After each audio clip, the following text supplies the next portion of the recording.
Hello, I'm Kurt from the Philippines. I'm currently working for Gawad Kalinga, Quezon City.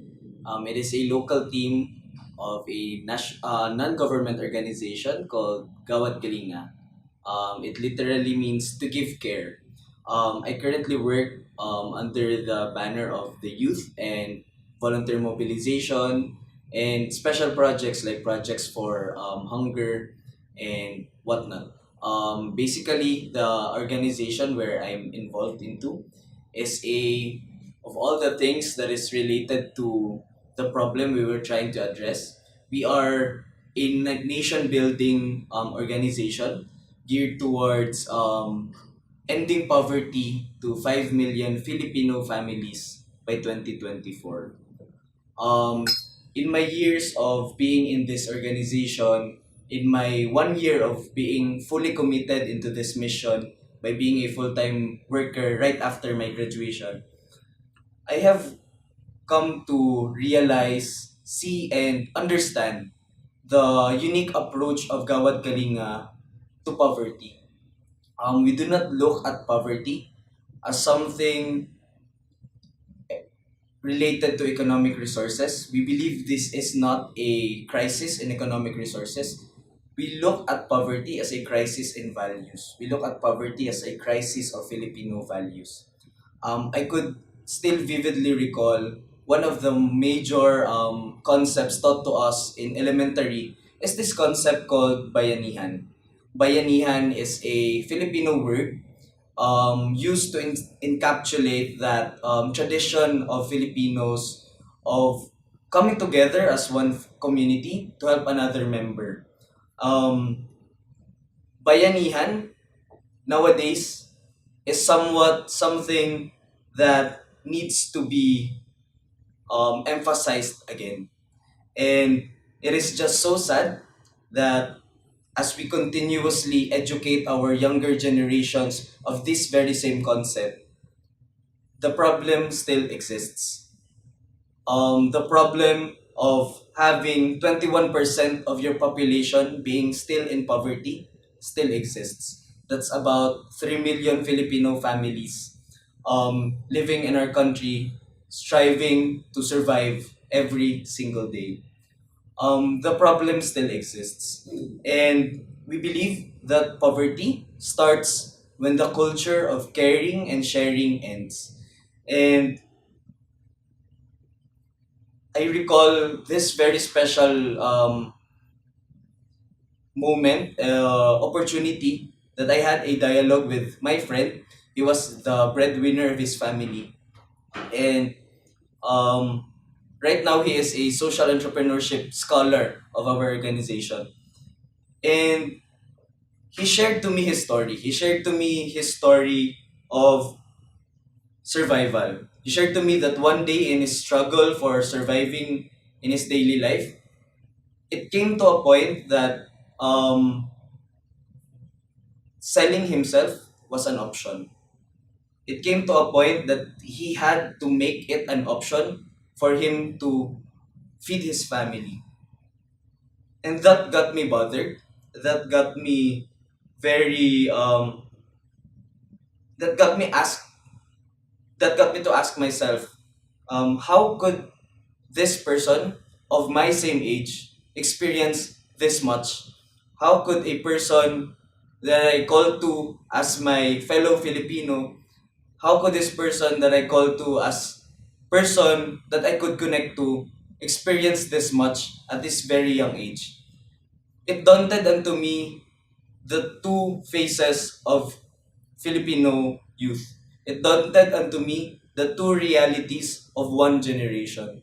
And that is the problem that we would want to focus on.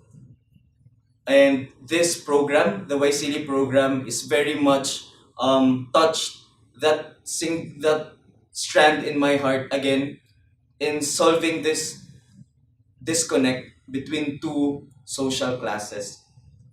And I didn't even want to say it as two social classes because I want to believe we're one Filipino youth. And that is the dream. That is the dream that we would want to pursue. That is the dream that we would want to be challenged upon. to have that single face of Filipino youth geared towards moving forward without leaving anyone behind. Um,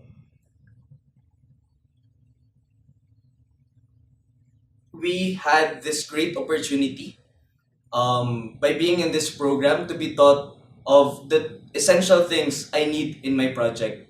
One of which is that we emphasized on how to create a powerful message. We emphasized on how to create that message that would inspire others. And we also had this very great opportunity to be in a convocation of storytellers in Ignite ASU's event. And what really inspired me, what really touched me is that in this simple event, they just simply shared stories. They just shared stories that did not only inspire, but inspired action. And this is something that I have been looking for and have posed another challenge in me. And I began to ask myself again and I began to imagine my friend. I began to imagine my friend up on that stage telling his own story, telling his story that inspired me to go into this quest, go onto his journey, go with him in his journey, and imagine him telling that story to more Filipino youth, to my other friends that have been focusing their lives on making their lives own lives better, in passing exams, in having a great career, in having a luxurious life, and listen to this other friend that is working hard every day to make ends meet. How much inspiration, how much power could that story be? And that inspired me to work more on this project when I go back to the Philippines and create that avenue for these stories to be shared, these stories to bridge, to act as a catalyst, to act as a catalyst of change within these two parties and to act as a catalyst for progress. And I believe we could only meet these two realities, two distinct, very distinct and totally different realities into one by again going back to the lessons taught to us ever since we were in elementary. And that is bayanihan. And bayanihan could start by having that or by listening to that single story of my friend or any other friend or any other Filipino striving to make ends meet and striving to make our country better eventually. As I end, this program has taught me a lot. This program helped me embrace other cultures.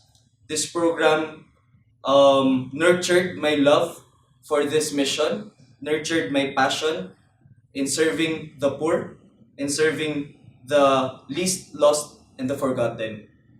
This program um, inspired me to not only to work on things, to work on these times where um, our divisions, to work on a time where our divisions have been emphasized and um, our action towards that same narrative of our divisions being emphasized is to truly celebrate the things that makes us all united. Maybe that's the main takeaway I would have in this program is that to as we embrace different cultures, as we face in our everyday lives that emphasis on our divisions, let us concentrate more and let us celebrate the things that unite us most. Thank you.